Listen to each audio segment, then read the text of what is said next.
The Hog Sty is brought to you by TicketClub.com, your one-stop shop for live events nationwide. Whether you're looking for game, theater, or live performance tickets, don't sweat it. TicketClub.com has you covered.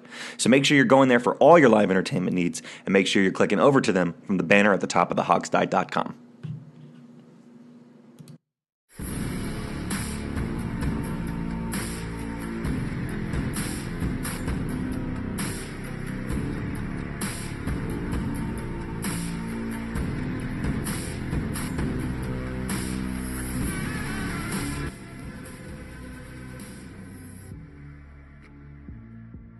Welcome to the Hog Sty, DC's unofficial leading source for all things Redskins in the NFL, brought to you by TicketClub.com, your one-stop shop for live events nationwide.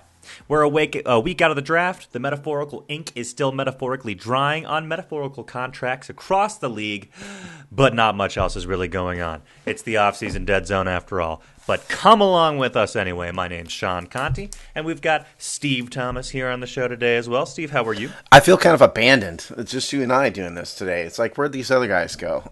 Yeah. You know what? They don't like never us liked or them. what? I never liked them. See, this feels like my entire high school experience. Oh. June is really the real dead zone. We've got OTAs coming up for the Redskins. That'll be some news. There's going to be the rookie mini camp is coming up soon. So that's coming up. But yeah, June is the dead zone. But Alex and Jamal both had other stuff to do today, so it's just going to be a two-man crew. Two-man crew? We will suffer through it. Anyway, we will get it done. Man, it really is true. This part of the year is just like, it's hard to do the show. And it's not our fault. It's not the league's fault. It's just the way things fall. It's just the team's not saying anything. They're not saying very much. Not much is really going on. This is like the slowest time. And we've been doing this for some years, right? 5? Yeah, in the beginning of it, we did some is it fantasy or football player name games and stuff? All that stuff happened in May and June. Yeah, hopefully we've grown past that now. But I miss those days. We're gonna play that game again. We interviewed a kicking net one time. Was that in the off season? Oh my God! Yeah, when was that? That must have been during the season because that was right after Odell Beckham, punted, hit the kicking net. So that must have been during the season. Yeah, I can't. Yeah, it must have been. I think I tried to do an entire show as Kermit the Frog one time. The show was a lot goofier back then. Remember that? Man, we've had some moments on this show. It's pretty tough to stay in character for an entire episode, though, I got to say. Yeah, it is. Well, it's just us today. We can do whatever we want. We can. Screw them. But let's jump on into it. Thanks for being with us today, despite it being kind of a low, kind of slow part of the year. But we do have a couple things to talk about. So, first thing that's in the news would be our man Josh Doctson. Now, as I understand it, Steve, we signed him to a 10-year extension. Is that correct? That is correct. 10 years, $120 million. He's going to be around more bargain. than that. Sorry, yeah, $150 million. Sorry. Yeah, bargain price. No, look, the Redskins had until this past Friday to invoke the fifth-year option on his contract. Recall, folks, that all first-round rookies have a fifth-year option. And in the case of Josh Doctson, the Redskins declined it, rightfully so. Rightfully so. I mean, how can you possibly want to spend that kind of money on this guy? Yeah, I mean, what has he shown at any point in time that warrants more money or more of a commitment from the team? I haven't seen really anything. 22nd overall 2-3 years ago. Total come down to what he ended up being. Yeah, I mean, at number one, technically speaking, he was our leading receiver amongst the receiver group last year. But that's more an indictment of the horrificness of the receiving group and the fact that we had guys like, Josh Johnson and Mark Sanchez passing the ball more than it was a praise of Josh Doctson's talent. Mark Tyler, our buddy Mark Tyler from Hog Sty, put an article out this past week about how Scott McLuhan really never lived up to the hype. I wrote about this like a year ago, also. And Doctson was one of his preeminent picks, and the guy just totally blew it. I mean, Doctson's not the worst player in the world, but most definitely is not a first-round talent. Most definitely. Yeah, it was weird with him. He came in, he got immediately injured that first year after getting drafted. Yeah. Hurt himself in training camp, missed the preseason, And then only played in like a couple games during the year anyway, right? Like Yeah. 1 or 2 games during his entire first year. Right. He never at any point was a significant part of this team. I am much more excited to see what Terry McLaurin and Dwayne Haskins can do absolutely. than anything that Josh Doctson could possibly show us. And more than that too is they sort of drafted his replacement in Kelvin Harmon. Tall, big guy. He runs much better routes. Harmon doesn't have the speed, but Doctson has some speed, but he's never showed he can separate anyway. Harmon's a lot less expensive. So, you have to think that Doctson's probably the number one on the depth chart going into the season, but,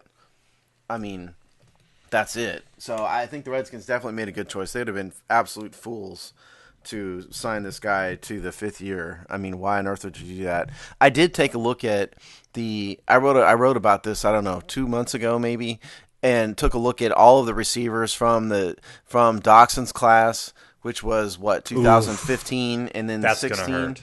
Well, there's only a couple of the top guys that made it. Michael Thomas, was one. Wow, they were in the same class. Amari Cooper, who's with Dallas. Okay. So there's maybe a couple of them, but Doctson wasn't the worst of the group. Like Brashad Perryman was probably the worst of the group. Who busted out of the Ravens, and he was with the Redskins for like a week. This past off season. So he might have been the worst. But the point is, Doctson didn't even come close to living up to what a first rounder should be, and that's why he's about to be unemployed starting next year. Yeah, and remind me, because this is a few years back, and I can't really remember. But when Doctson was coming out of the draft, was he really the kind of unanimous number one, like best receiver in the class? No, I thought it was a bit of a surprise. Okay, they reached for him. Yeah, they kind of reached for him. I thought this is a pick that Scott McLuhan is still to this day standing on the table for. He just like a week ago was talking about how the Redskins have misused him. He should be running more slants and in routes, which is freaking stupid. It's like Scott McLuhan has not watched football. Okay, right. I know you guys out there, a lot of you are Scott McLuhan fans, but I just got to be honest. If you think a guy like Josh Doctson should be running short slants and dig routes, it's like you don't know. It's like you have never watched Josh Doctson. Okay, he's not the type of guy who is going to be able to create space in a short, in a small field environment like that, where you're running a dig route into a linebacker or into a safety. He's the guy who needs to go jump and try to out-jump people on long, deep field routes. Only he's not that good at it. So a guy who can't create separation in the first place, this isn't a great route runner in the first place, does not need to be running slant dig routes. Okay, yeah. That's just crazy. And I think that's Scott McLuhan refusing to acknowledge that he made a bust. I would respect him more if he just said, yeah, it didn't work. Because McLuhan's the same guy who stood up for Matt Jones forever. Right. Matt Jones was terrible. He didn't do anything. He had his moments here and there, but, I don't know. The more I look back on the Scott McLuhan era, the less impressed I am. Yeah, not a lot has really held up since then. In terms of picking talent that stuck around on the team for long periods of time, it's like the Shanahan era is much more impressive than the Scott McLuhan era. But yeah, about Doctson, I don't know. We pretty much covered it, but yeah, he's not very athletic. He's not physical enough. He can't really. I know he was brought in to kind of fight for the ball and get those jump balls, contested ones, but he never really showed that he could do that. Crumbles under the slightest, Yeah, push. He's not a precise route runner. I showed that on the film study I did. He's just, he's just not precise with his cuts. And that causes him to not be able to create space. He just never developed.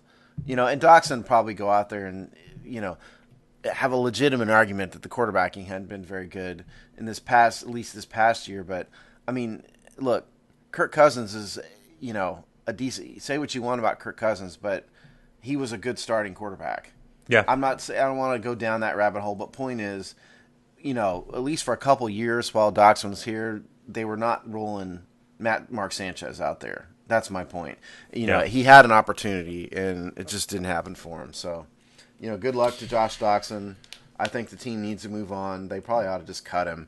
If Kelvin Harmon in any way develops, rip the Band-Aid off, man. Start fresh with a whole new crop of young players. I agree. If they can without hurting themselves contract-wise, then get rid of the dude. Get rid of him. Yeah. Okay, awesome. Well, that's Doctson. Like Steve said, good luck to you, young man. Now, I am getting ahead of myself, but didn't we have a poll that was somewhat related to Mr. Doctson? Well, it wasn't really. It involved the ball. So in that case, it wasn't really Doctson. So we did do a poll. The poll question this week was, when do you think Dwayne Haskins should start? Okay. Good question. And I got to apologize. This is another one that I set the time on the poll wrong again for the second week in a row. I only set it for 1 day. I meant to set it for 2. So, we still got a significant number of votes, so that's good. It's a popular question. So, as we do every week, Sean, and you're always terrible at this, so I love making you do it. That's me. It's fun. Let's do it. So, what do you think the fans would have voted for? And then, what is your opinion about when Dwayne Haskins should start? And now, the options are week 1, meaning start the dude immediately, mid-season, some point in the mid-season, once they are out of it, or not at all in 2019. Those are the 4 options. Yeah, and you know what? This is the kind of topic that people are super passionate about and opinionated about. I wouldn't be surprised to see something of a spread on this. Okay, can you tell me this at least, Steve? Okay. Is this one of those lopsided polls where, it's 50 or more percent voted for one thing? No, it's not. No, we had the past couple weeks. No, you're right. This one is fairly close in terms of the polls we do. Okay, I'm going to guess that most people said... I'm so bad at this. I'm going to guess that most people said start him right away. I'm going to guess that. I'm going to say not at all in 2019. Sean, you're actually right for once. Oh, my God. You finally got one after all this time. Oh, my God. And, of course, Jamal and Alex are not here to They'll have to listen to it. Because it's one of the, we've been doing these polls for 3 years now, and you never get it right. And you got this one right. Yeah, so by a vote of 44%. And again, we got a very significant amount of votes on this poll, in spite of the short time period. So 44% of you out there voted week 1. Start the dude week 1.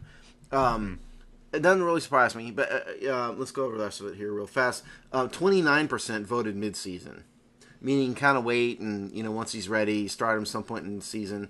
16% of you said not at all in 2019. And then the last choice was once they are out of it, meaning there's nothing else to play for, then start him. That was 11%. So most people said week 1. We did get a whole bunch of comments on this one. Yeah, I'm not surprised. Yeah, I have pages and pages of comments here, so I'll read a few of them. This is Charlotte Redskins fans at CLT Redskins fans. I don't know if that's some kind of fan group or if that's a guy or what, but from that Twitter site, the person or persons wrote, if the Redskins had a quarterback experience in the system ahead of him, he should sit for a season. Since Colt and Alex are unlikely to play in 2019, in case we'll be learning to start Haskins so he can get work with the first team. That's his opinion, or her, or whoever it is, them. Tony Stazer, who is at T Stazer, said, I say week 1 as long as he shows he's ready. If the quarterback competition is close, he should start. Again, as long as the coaches feel he's ready to play at this level. The last thing we want to do is play him quick and have him struggle and lose confidence, which is a good point. We got a couple female comments on this. We always read the women because we need more women, on our site and in our lives and all that stuff. That's right.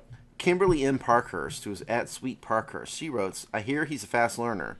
If he studies now through August, does preseason with the ones, I think he'll do all right. He'll have Alex Smith to mentor him. Plenty of other help. He needs to learn the speed of the game. I don't know if he's going to have Alex Smith to mentor him. These players like him don't really rehab in the facility. He's like doing rehab at a place where, war veterans with blown off legs go. I'm dead serious. I mean, that's where he's going to do rehab. But nonetheless, that's her opinion. Certainly Thank you, Kimberly. That. The other woman, we'll read the other one. This is Carol Hills. Says, until we actually see him on the field and running Gruden's plays, I'll be more conservative and say only start him at the end of the season. The team, as time, let him come along slowly. A measured opinion from her. Let's see. Reginald T. Skinner, who wrote last week too. I doubt he'll be ready for week 1. Therefore, bring him along slowly and start come week 6 or 7. If he's really ready week 1, then let's make it. Then let's make it work. That was his opinion. the practical person. We had to have somebody who's practical here, right? Thank God somebody did it. Yep. Soto Savior, at Savior Soto, says whenever he earns it, I don't care when it is, as long as the team as a whole are behind him. Now that's a practical opinion. That's what you call a practical opinion. How about that? Isn't that the kind of the obvious answer? It's when the man earns a job. That should be the answer always. I mean, I think he gets the Comment of the Week award for that. Yeah. That's the Doc Walker comment of the comment. Yeah, of the it really week is. award. How many times has he said on this show stuff like that? Yeah, doesn't matter. Whatever he plays is what he plays. Yeah, let him earn it. Let him go fight. I like that. Yeah, we got to get Doc back on this show. I just love hearing him rant for an hour. Okay, and here's the cynic. This is Brian, who is at Base Dio, whatever that means. Base Dio. He wrote, "How can y'all think a college quarterback who played under 20 games is ready to start week 1 in the NFL? That's unreal." Now, there's your cynic. But, I mean, he's not wrong. I kind of agree with him, to be perfectly honest. It's a defensible position. Yeah. Let's see. There's a whole bunch of them. I'm going to skip some. I've got to read Peter Solomon because he did his comment was so long it rolled over into another tweet, so he put that much effort into it. I got to read his. Hell yeah. So at Peter Solomon, we're not winning the Super Bowl this year. I don't know how anyone can look at Mahomes' recent success and not think sitting Haskins would do wonders. Maybe have him start a game or two at the end. Plus, next season we will have Smith and possibly Norman off our books so we can sign quality vets plus infuse a fresh draft class with an NFL-ready first-round pick. No rushing here. Let Case play out on his 1-year contract. Good comment. If you put that much effort into it, we're generally going to read it. And I got to read one dummy because there's always dummies, in our group. Please do. And this guy's especially dumb because he makes fun of people yet doesn't explain his position. So this is why this guy is especially stupid. This is Bruno Driggs, and I'll say that in his photo he's wearing a Nationals shirt. So this is not a troll. He's a DC guy. He's a DC person. Redskins fans are low IQ and delusional. Now, okay, if you want to say that about your fellow fans, fine. Ouch. Spit it out. But at least have the guts to explain your opinion and why they're being low IQ and delusional. Because these comments have been all over the place, and there's a lot more of them. And so you are going to go out there and you're going to insult your fans. You're not going to explain why your opinion is better. So congratulations, Bruno Driggs, on the dumbest comment of the week. Yep. Congratulations, you played yourself, buddy. Yeah, I mean, in terms of my opinion, I would have voted not in 2019. If I had voted, I didn't vote. I just think you got to take the long view on these things. I said for weeks, in months, that Dwayne Haskins is my number one quarterback. This is no way an indictment of him, but why on earth do you want to throw him out there to the Wolves? Particularly with the start of the schedule at the beginning of the year. Why would you do that to the guy? Just let him sit, let him learn. We're talking about 10 to 15-year career here, hopefully. Do not rush it. I don't see the point. Yeah, I mean, this is like one of those interesting things. So how often do teams who take the first quarterback in the draft, whatever year it is, how often do they actually sit? It seems like it has nothing to do with the quality of quarterback they draft. It has everything to do with the quality of the other quarterbacks on the team. Yeah. It's like if it's a declining legend, that's when you happily let a guy sit. In a situation like us, that's much harder to predict, I think the truth of the matter is what I think the Redskins will probably do is that he's going to start at some point in the middle of the season. That's what I think is going to happen. I just wouldn't do it. I don't like that. You don't like that? Why don't you like that? I don't like that. I think consistency and is more important during the year to actually get a good result if whoever's playing. I don't think you get anywhere by switching things up and going to two guys who play totally different styles, for example. Now, he's at least more prototypical than like an RG3 type would be, but still, right. I wouldn't switch it up in the middle. I don't see a point to doing that. Unless we're just tanking every game, and then by all means. Well, yeah, I mean, what happens if they start 1-4? Actually, yeah, do you start him at that point? You probably don't, right? You don't want to throw him in there on a lost season. Yeah, I mean, I think Case Keenum is good enough to drive the bus and not drive it off the cliff, Thelma and Louise style. He's not. Case had one great year. Remember, I mean, it's possible he could come in here and ball out. He did it in Minnesota. Yes, they had better players. Spare me. I mean, I get all that, but my point is, I don't think Case Keenum is going to be terrible. And especially with Jay Gruden really wanting to win to save his job. Right. I just think that's the better play. Now, personally, I would probably wait till 2019, but I think I accept the fact that if that happens, people are going to claim something's wrong with him. Okay, the talk is going to be, what's wrong with Dwayne Haskins? Why isn't he playing? And that's going to pervade in the media, and I don't want to hurt his confidence either. So I think I think they'll start him halfway through the season. I'm just afraid if they don't, then there's going to be talk, and then there's going to be drama and all of that. So that's why, if there's an argument for it, particularly if we're out of it, just let him play. I get it. But personally, I think what would be best for him is to just watch for an entire year, like Aaron Rodgers did. Right, exactly. Although Aaron Rodgers was theoretically getting something out of that time and watching kind of like, well, yeah, quality players. Yeah. That might not be the case for Haskins. He's got no one who's really that great. Oh, you mean, he's watching Brett Favre, you mean? Exactly. Fair enough. That's not the case for Haskins. He's got nothing going on. So this is a question for you then. So, okay, what if the team is not doing well? Starts 1-4, starts 1-6, something worse even. And the quarterbacks are just getting crushed. Just getting crushed. Just all the defensive linemen are penetrating on every play. Nobody has any time. Taking a ton of sacks. Do you still put him in that situation? I mean, it sounds like an obvious question, but I mean, you don't want to get him drilled in the beginning. If you go back in history, the quarterbacks that take a ton of sacks in the first year don't normally do well. They really don't. Like Josh Rosen last year got just annihilated because their offensive line was so awful. You could argue that it ruined David Carr's career. Not Derek, David, the quarterback of the Texans. He got sacked 76 times as a rookie. Was never the same again. So, if you have like a bunch of injuries, injury prayed again this year, and we were starting like dudes off the street again, you could make an argument that let's just get through it. Spare Dwayne Haskins, and just let him beat up on Case Keenum or Colt McCoy. I get it. I certainly don't want him to get sacked a whole bunch of times and just get shell-shocked and ruined and hurt. And no, we don't need that. His confidence totally shaken. Yeah, I'd rather just let Colt go out there and die on the vine if I had to. he can take a hit, right? It's like your old jalopy. It's like you're commuting every day on the Beltway, and you don't want to drive, your nice car, so you go out and buy a jalopy because you're not afraid to get it beat up. That's kind of like Colt McCoy. It is, but we better be nice to that jalopy because it might be our only way to get to work at some point. Oh, that's true. Yeah, that's true. That was an interesting comment, by the way, someone brought up about Mahomes. Why can't I think of who the quarterback was before Mahomes? Do you remember who that was? It was Alex Smith. It was Smith, of course. That's why I can't think of it. He's a Redskin now. Yeah, there you go. Yeah. Well, that's an argument then, I guess, no, Alex Smith won't really be playing. I mean, that's confirmed at this point. I feel bad for Alex Smith. I really do. He came here thinking he was going to have at least 3 years, and to have as devastating injuries he had. It ruined his career. It's probably going to be the end of his career. I really felt bad for him. That having been said, the offense was like the opposite of dynamic with him.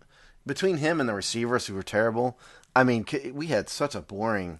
It was such a boring offense to watch, just for the average fan, Right. So, that's I think also why the Redskins want to get more dynamic this year. So you bring in the rookies. I get it. You don't want to have that roll that out there. We'd have like 10 people in the stands by the end of the year if they rolled that out again. God, so Smith's contract keeps him on this team till. What, he's got this coming season and then another one? Technically, was what it was? It's more complicated than that, of course. Okay, so Alex Smith this year has a cap hit of $20.4 million. His dead cap this year is $36.6 million. You could actually trade him as a post-June 1 trade and save cap space, but obviously... Nobody's trading for Alex Smith, right? Nobody. So we're stuck with him this year. And so next year, his cap hit is $21.4 million, and then his dead cap is $20.25 million. Meaning that if you cut him next year, you would save $1.15 million overall, and then you would save more if you cut him as a post-June 1 designation, which would split the cap hit up more. But, I mean, if that's the case, then you're going to have $20 million in dead cap on the books for the next 2 years, split out somehow, some way. I don't know if the team's going to want to do that either. Again, it would come out with a net positive, but that's a ton of space still. Yep, it's brutal. The better option was always 2021, okay? They were always looking at this as a 3-year deal because in 2021, he's got a $24 million cap hit, but his dead cap is only 10.8. Then you're talking about something where it's not such a huge suck of energy off your cap if he's not there, even if you save $1 million. Then you get rid of him, and realistically, then it's a better thing. So I think that was always the point, is to have him be a 3-year deal here in DC. Yeah, and I understand it. Plus, you hedge your bets a little bit with Haskins. If it doesn't work out, he starts week 1 this year, say. It's not going well. He's got fundamental problems. At least you still have a quality quarterback on the roster for another year after this. So. Yeah, and the thing about it is his contract is if Alex Smith retires, not talking due to injury, if he can play and he just decides to hang it up, he loses his guaranteed money. So he's not just going to voluntarily retire. Right. And I don't blame him, because why would you do it? That's why you negotiate provisions in the contract like this, is to protect him from this. And so he's not going to retire because he's not going to give money back. Why would you? A lot of money, at least. So, I mean, it's possible, realistically speaking, that we're stuck with him next year also, if the Redskins don't want to take such a massive dead cap hit. Right. I could see it. It basically nukes the cap for next 2 years, one way or the other, Which we've had way too many seasons in the last 10 years where we have a nuked cap during the year. So enough of that. Yeah, the cap penalty, or the tampering penalty, destroyed the salary cap. Now Alex Smith is destroying the salary cap. It's just, it's always something. You can never win. Yeah, you can never win. So that's some teams manage to do it, but that is football. You're right, particularly here in Washington. Okay, awesome. You want to say anything else about Haskins or quarterbacks? While we're on the damn topic. Well, yeah, I do actually. Jamal put out a good video, YouTube study of Haskins film, so watch that. We're going to try to do more of these video studies on YouTube because, we want you to watch it, and we want to find a different medium to provide content to you. And so we haven't really done a very good job in using YouTube over the years. And so that stops now. So keep an eye out for that. He also did Bryce Love, and we've talked about the next players, so there's going to be more of these coming. So stay tuned for that. And can you tell us what Jamal's kind of big takeaway about Haskins was from Haskins is a guy who I think he's more pro ready. You can see that if you watch the film clips, and I think I said this before, Haskins can move better than you think, okay? The man is not a statue. He shows in the video several plays where Haskins can move around, okay? He does not have his feet nailed to the grass. No, he's not Robert Griffin. He's never going to win a sprinting contest, at all. But he can move around in the pocket, and he can scramble for a few yards here and there. You're not going to design read option plays for him, but if he has to scramble for 5 yards, he can do that. And don't forget, this man is 6'3", 220 pounds. He's as big as a linebacker almost. He's a big dude. Yeah. So he's more in the traditional mold of quarterback scrambling, which is I got to get 5 yards. He's the type of guy you can run a quarterback sneak at the goal line or get a first down. That's what he can. So that's Jamal showed that. He can read the field very well. I think he reads the field better than anybody in the class. Awesome. And he really knows how to scan quickly and make the right read quickly. It's just with Haskins, when it falls apart for him is when the pocket kind of falls apart, and then he has to move, and then his mechanics get messed up, and that's when the ball, that's when it's not quite as accurate. So I think that's sort of what Jamal showed, which is in line with what I thought, at least, of Haskins from the beginning. Okay, fair enough. And it's interesting, too, about his size. Thinking back on Redskins quarterbacks, back to like Jason Campbell and before, they've been pretty small guys. I mean, even the ones that are tall have been pretty skinny, like Campbell and Griffin. Campbell is tall. Yeah, Campbell is like 6'3", 6'4", at least. But they're skinny, though. They're not. This guy's built like a. I was about to use a swear word. This guy's built much more robustly, we'll say, perhaps. Yes. He's got a little bit more strength and power behind him. But, yeah, think about the little guys that we've had playing quarterback. I mean, Griffin and Colt McCoy and Alex Smith in the most recent eras. I mean, these are pretty small guys. So, well, and Kirk Cousins wasn't that big. Yeah, they're tall, but you're right. I mean, like Robert Griffin was 6'2". Cousins, I think, is 6'2", 6'3". You know, but like a $180 soaking wet. Robert Griffin looked like he was built like a sprinter, which is what he was. He was really a sprinter. This guy is not that. Yeah, he's bulkier. I thought he was a little bit out of shape at the combine. He looked like he'd packed on some body fat at the combine, so hopefully that's not a problem, for him going forward. And I think I heard he was better at the pro day in that regard. Okay. So listen, I mean, the guy this is not the guy you want running the air raid offense or the spread offense. Okay. That's not who Dwayne Haskins is. He's going to run more of a traditional NFL offense. You're not going to run zone reads with him. The run pass options are so popular. That's not him. Okay, he's not going to do this. That. Is a traditional drop back passer. Now, why I think he fits in with the West Coast offense is that he has a very quick release. Okay, what Jay Gruden wants more than anything, I think he would take the runner. If you can get, Jay's smart enough to know if you got a quarterback you can run, he'll get yards with him. But I think what Jay fundamentally, what he really wants is a traditional quarterback who can sling it from the pocket quickly and accurately. And that's Dwayne Haskins can do that. If the offensive line stays healthy, keeps him upright, does not let a ton of pressure get in his face where he has to move around and let his footwork get all crazy. If he can just sit back there, scan the field, and throw the ball because he has time to do it, he'll be very good. That's why I think he'll work well with Jay Gruden. Well, look, we just need that frickin' line to stay healthy beyond 4 weeks. That's why if we can do that, I think we have a great chance. And to that I say Trent Williams, Morgan Moses. Yeah. Thanks for that. Although Morgan Moses, to his credit, has played most of these games. He just limps around like, he's Quasimodo or something is the problem.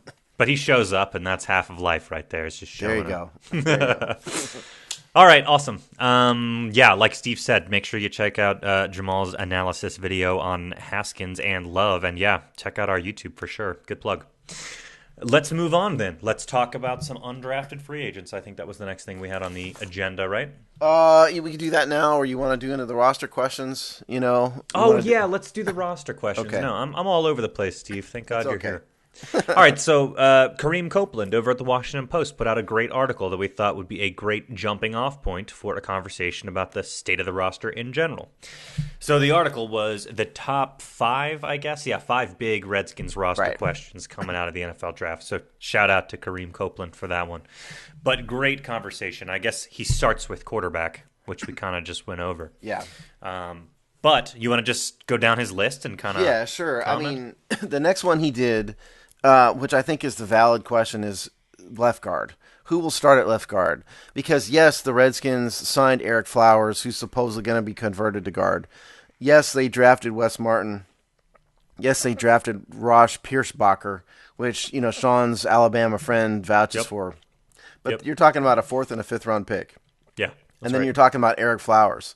And so that's not exactly finding Brandon Scherf again. And so I think it's a legitimate question as to what happens. They also re-signed Tony Bergstrom, recently. So there's options on the roster. Just the question are any of these guys 2019 legitimate starting options? Yeah. That's more of an open question. They're going to get a body out there. That's not going to embarrass himself, hopefully. But are they going to be good and kind of a plus player? That's a huge open question. I don't know what to say about Eric Flowers. I mean, I don't have any faith in that. No, I mean, neither one of us are O-line experts, and we never pretended to be. But, I mean, Eric Flowers is a failed tackle. Yeah. I don't know why anybody thinks. And let me tell you something about Eric Flowers' contract, okay?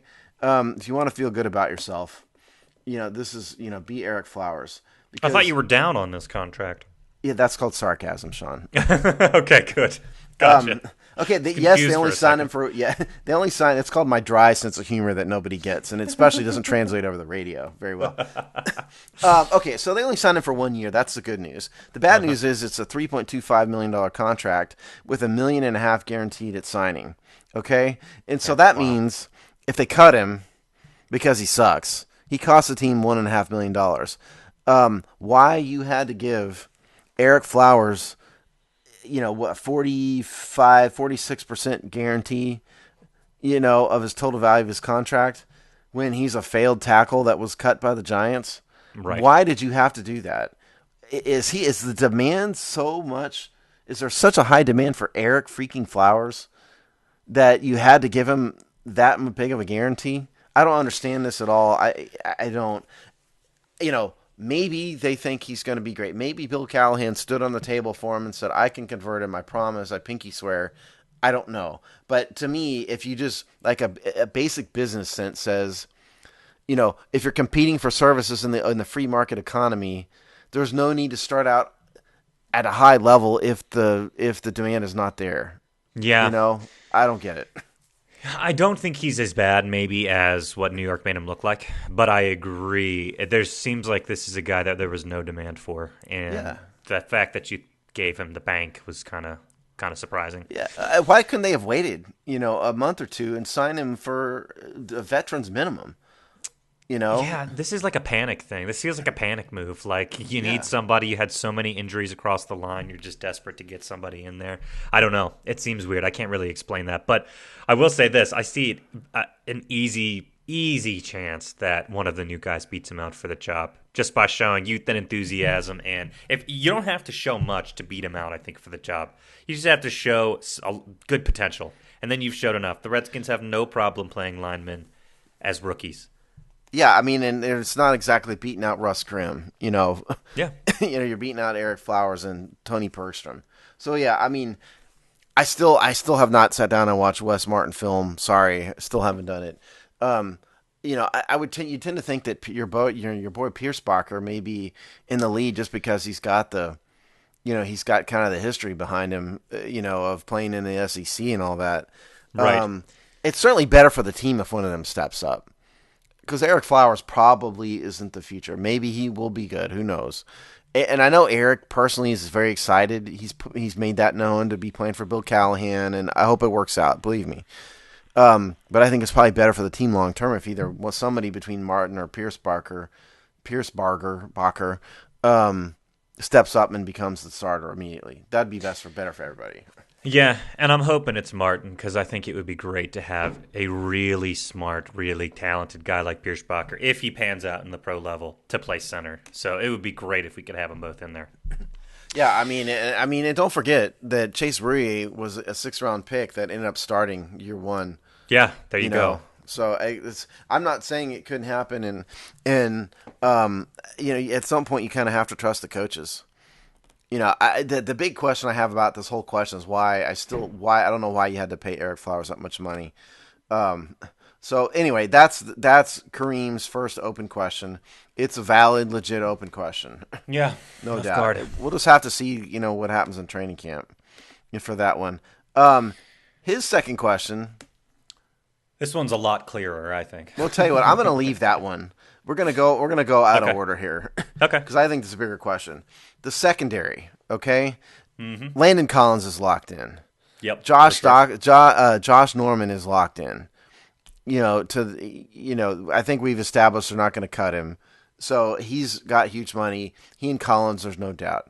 Quentin Dunbar, if he's healthy, Quentin Dunbar is a clear-cut starter.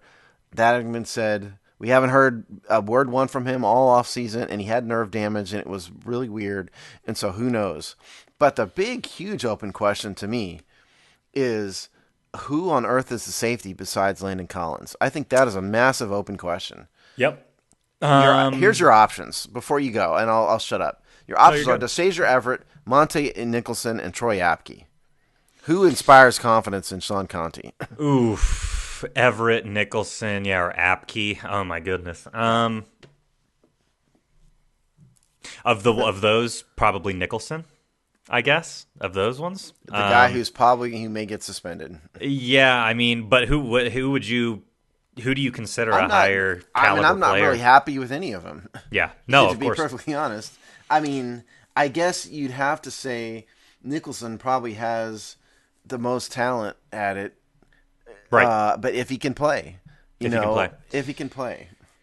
Yeah, this is tough. You have Rogers Cromartie too, right? Who could feasibly do it, theoretically? Theoretically. I mean, listen, I have Cromartie's contract, by the way. It's not, I'm not too upset about this. This is a good, valid gamble signing here. Rogers Cromartie, 1 year, $1.075 million.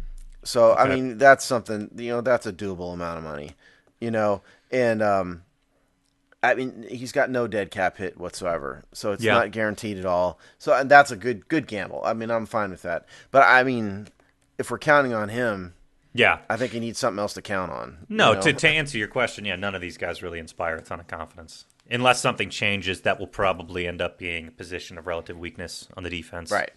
They did not address it in the draft at all.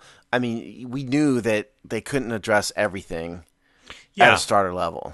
And they brought in one safety. I mean, how often do teams really completely bolster that position with multiple picks anyway? Well, and really, you're talking about Jimmy Moreland, who's really a corner. Right. You see a thing. I mean, they didn't really address it. They brought in – we'll get to they did bring an undrafted free agent. We'll get to him. But again, I mean, this is not something you kind of – the truth of the matter is I think probably when they traded up for Montez Sweat, that was probably the safety KO'd pick. Their pick. Probably so. Safety. Yeah. I could see it. Yeah, a lot of people seem to have safety as like the second pick off the board for us. So, it was people were ranking that pretty highly as a need. I don't know. I don't know if I agree. At that point, we already had Collins. I don't know if I was really prioritizing that much. I see what you're saying, though. The Sweat situation might have changed their order a bit. Maybe so, because then we're going to get Montez Sweat with the 15th pick or whatever it was in the second round. Right. So I think realistically, there were a bunch of safeties that were available. There was like a tie. There could have been a few tight ends available, but that went out the window. And I'm very happy with Montez Sweat. But I mean, that's kind of the sacrifice you made. So this is shaping up similar to last year. I mean, we're going to have weaknesses at safety and linebacker on the defense, it sounds like. Yeah. Generally. This is not terribly different than what we've been dealing with well, they got better. I mean, having Landon Collins back there is a huge plus. So yeah. Oh, you're right. That makes a huge difference. Man, I can't wait to see him in a Redskins uniform come the start of the season. Hey, him too. He's very excited about being a Redskin.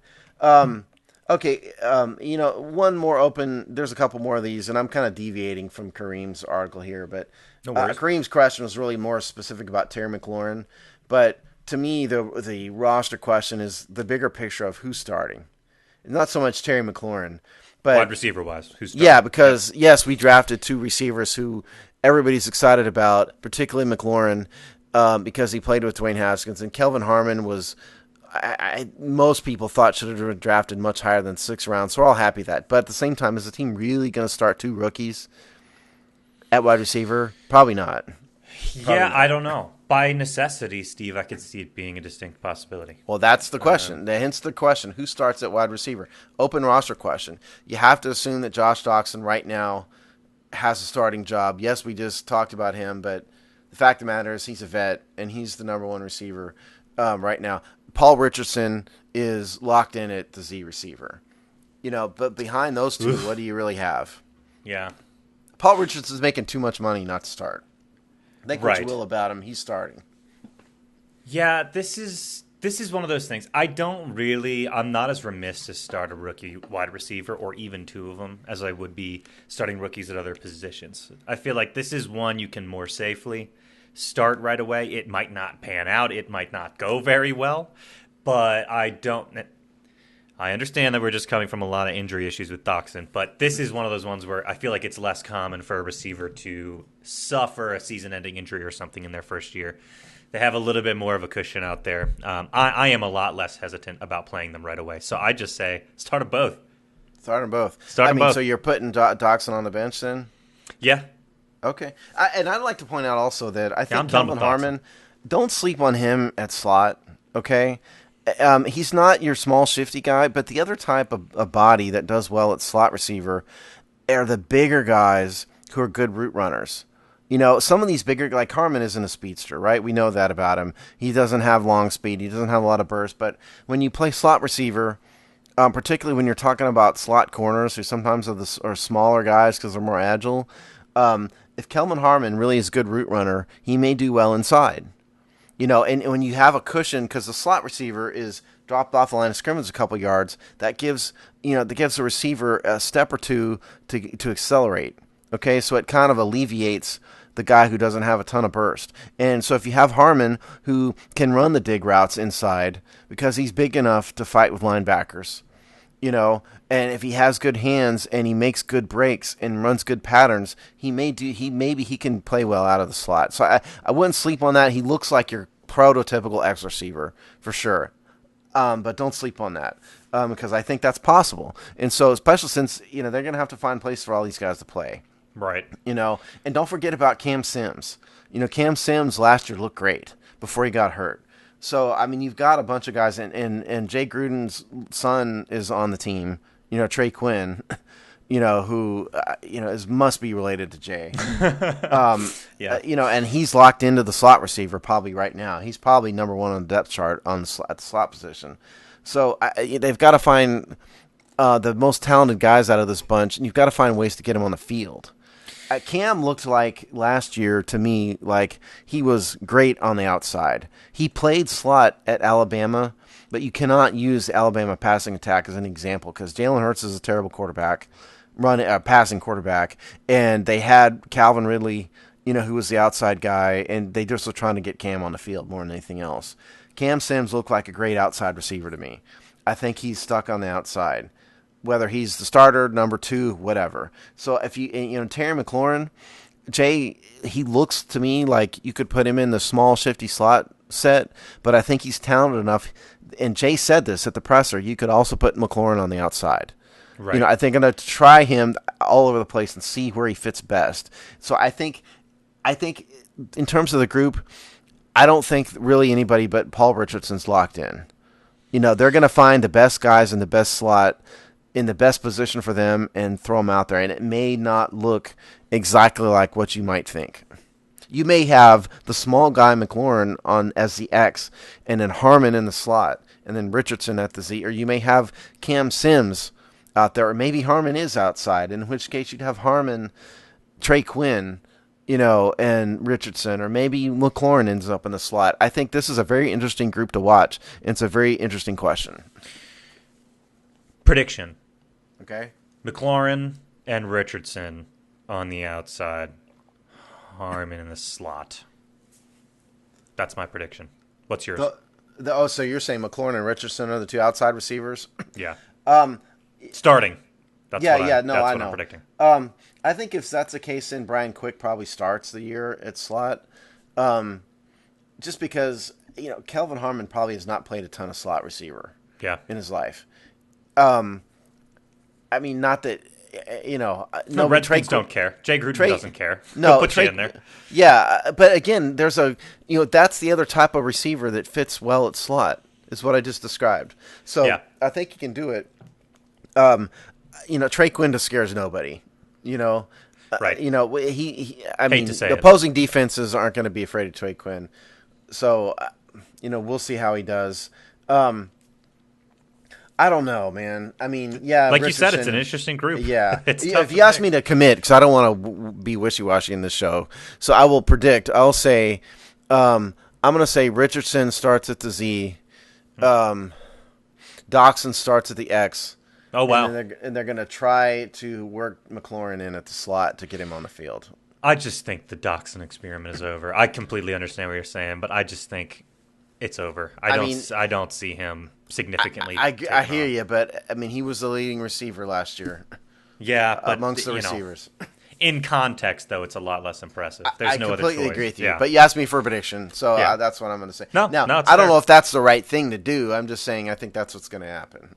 Yeah, and he may get replaced halfway through the season. But to start off the season, right? There you go. No, I think that's totally reasonable. Okay, awesome. Should we move on to Copeland's next group? He's calling attention to the running backs. Yeah, running backs. Okay, and Copeland was really writing about Bryce Love. Yep.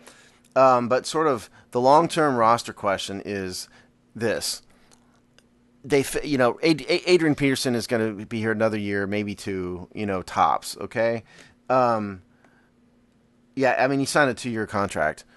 But he's certainly not the future. So they kind of fell into Bryce Love. Chris Thompson's the guy who's been hurt a lot. He's an undrafted free agent after this year. So you kind of wonder if they fell into Chris Thompson's replacement and they're not going to re-sign him. You kind of have to wonder that, but for Love's injury. Love's injury is serious. I don't know if anybody knows, what he's going to be like. And Love is a speed and agility guy. If you watch Jamal's film clip, this guy has moves, man. He's agile. He hits the hole quickly. He's got great footwork. So we'll see. We'll see. And so I think that's if you're talking roster questions, that's the long-term roster question is what happens with the kind of third down guy. Or, God help us, Darius Geis isn't the same because of his injury. Bryce Love ran for 2,000 yards. He's not a gadget guy. He was the best running back in the country, over Darius Geis.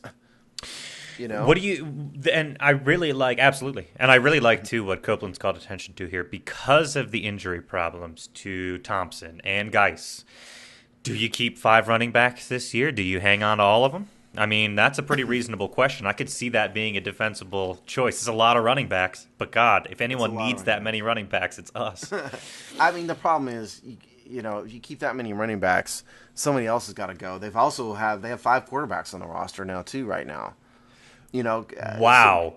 Because they signed Josh. Everybody forgets Josh Woodrum. Right. The AAF guy, who's Alex's, probably best friend at this point. Right. They've got a lot of players between running back and quarterback.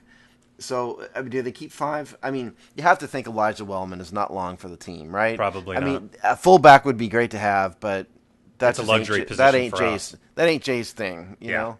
Absolutely. And Russell Hansborough, he's been with us last year. I mean, the odds of him making the starting for 53-man roster, you have to think are low. Yeah. And Samaje Perine, the other guy, I mean, haven't seen him in a while. Yeah, well, number one, Bryce Love is not going to be active in week 1. There's almost no I just can't imagine. I'm not a doctor. I shouldn't say no chance, but it seems unlikely to me that he's going to be ready. So he may be a pup. Basically. He may be a pup candidate. Yeah. Okay. And so at that point, then you've got Geis and Peterson are locks. Chris Thompson's a lock. And so if you keep 4 on the active roster, that's one of Elijah Wellman, Samaje Perine, Russell Hansborough. Let's forget about Hansborough. It's probably not going to happen. So do they keep a fullback on as that fourth guy over Pete? Yeah, right. And so, or do they keep Wellman on the practice squad? Keep Hansborough and Wellman on the practice squad. Yeah, there's a lot of options they have there. I don't think you keep a fullback over Perine because of Jay's use of fullbacks. It's a luxury. It's a luxury position in general, but it's definitely one for the Redskins. We just won't use them. Yeah. But that's tough. Yeah, that's tough in terms of who you stash on the practice squad or put on the PUP list. This is a tough one. I mean, there's so many guys that have injury problems. This is This is another tough group to watch. Well, look, I mean, none of this is going to work. If the Redskins have this many injuries again as they've had the past 2 years, it's all going to be a disaster. At some point, the injury bug, like the Grim Reaper's got to go somewhere else. For anything, for this to work, generally speaking, no matter what players you have, NFL teams cannot be successful when you have 20-plus people on IR. I don't care who the coach is. I don't care who they sign. I don't care about anything. If you have that many injuries, it's just not going to work. And so at some point, in order for this to be a successful football team, they need to stop getting injured. Now, I mean, you can blame saying that whoever for 2-3 years now. You can blame whoever you want. Blame the trainer, for not preventing some of this stuff. Blame the scouting staff for signing players who are injury prone. I don't know. I tend to not blame the trainer too much just because we've seen, like, broken legs and torn ACLs. I don't know how a new trainer would prevent that, And Jordan Reed's just injury prone. I don't know. No trainer. And Trent Williams has become injury prone. I don't think a trainer is going to preserve those two guys. Right. It wasn't a training issue with them in the first place. I mean, This is crazy. The year before last, we had the most money tied up with players that couldn't play, other than the Texans, in the entire league. And the Texans were only on that list because of J.J. Watt getting hurt. Yeah. And then last year was supposed to be better, and then Alex Smith came in and got hurt right away, and that KO'd the whole thing. Well, did you see my scatter plot chart I did, a couple weeks ago about the injuries? It really showed how far out on the bell curve the Redskins were with all these injuries. And the Redskins were in the quadrant where they were really awful record wise, and they had a ton of injuries. Look, the bottom line is that no team is going to win in any sort of regular fashion with a ton of injuries. So all this stuff that we're talking about here doesn't really matter if they can't stay healthy. Yeah, you got to stay on the field. We have not been good at that. No. Well, that's a good note to wrap up injuries and those guys with. Like you said, if you can't play 16 games, get the F off my team. There you go. You know get off. Let's do undrafted free agents real fast. We teased this at the beginning. We went over this last week. That was the day after the draft, and we were just kind of taking news reports and whatnot. Here's the official list. And then there's two guys I'm going to point out. So real fast, Ryan B. from Marshall, the defensive end. B.J. Blunt, linebacker from Minis State. Juwan Bushell Beatty, tackle from Michigan. Elkanah Dillon, tight end from USF, which is University of South Florida. JoJo McIntosh, the linebacker turned safety from Washington. If I butcher this guy's name, apologize. Chidi Okiki, I believe it is, tackle from Tennessee. T.J. Romming, the wide receiver from Duke, who was one of Daniel Jones's wide receivers. Ooh. And then Steven, they dropped a ton of balls, man. Believe it. Yeah, and then Steven Sims Jr., the wide receiver from Kansas, which means that we now have two Sims wide receivers from Kansas. Okay, so what you need to know about these guys is that there were two guys who got bonuses. And that tells you that the Redskins placed more value on them, and they were priority free agents they had to fight for. JoJo McIntosh, who I think, the real roster nerds like us knew about already. JoJo McIntosh got a roster bonus, and then Juwan Bushell Beatty also got a roster bonus. So those are the two guys to pay attention to. The rest of these guys are probably realistically roster bait, but because of the nature of them getting any kind of roster bonus, and we're talking about like $16,000. It's not a ton of money, but they got something. So those are the two guys that probably have more, can probably stay, maybe can stay on the roster. And if you had to bet on somebody. And they were a tackle, I'm sorry, and what was the other position? Well, JoJo McIntosh was a linebacker in college, but he's really a safety. Right, okay. Because of his size and whatnot. So, and they have space on the roster for a safety too. So, all right. We'll see. Beautiful. Those are the guys to watch out for. Awesome. Hopefully everybody stays healthy as this offseason continues and we can see y'all come this season because, my goodness, we need you. All right. That'll be our show then. We will let folks get back to their lives. Hope y'all have a fantastic weekend. Like Steve said, we got all kinds of awesome stuff happening on the YouTube channel, on the website, more than ever before. So make sure you're checking out all the fresh, hot new content over at thehogsty.com. And we will see you again next week right here on the show. Take care.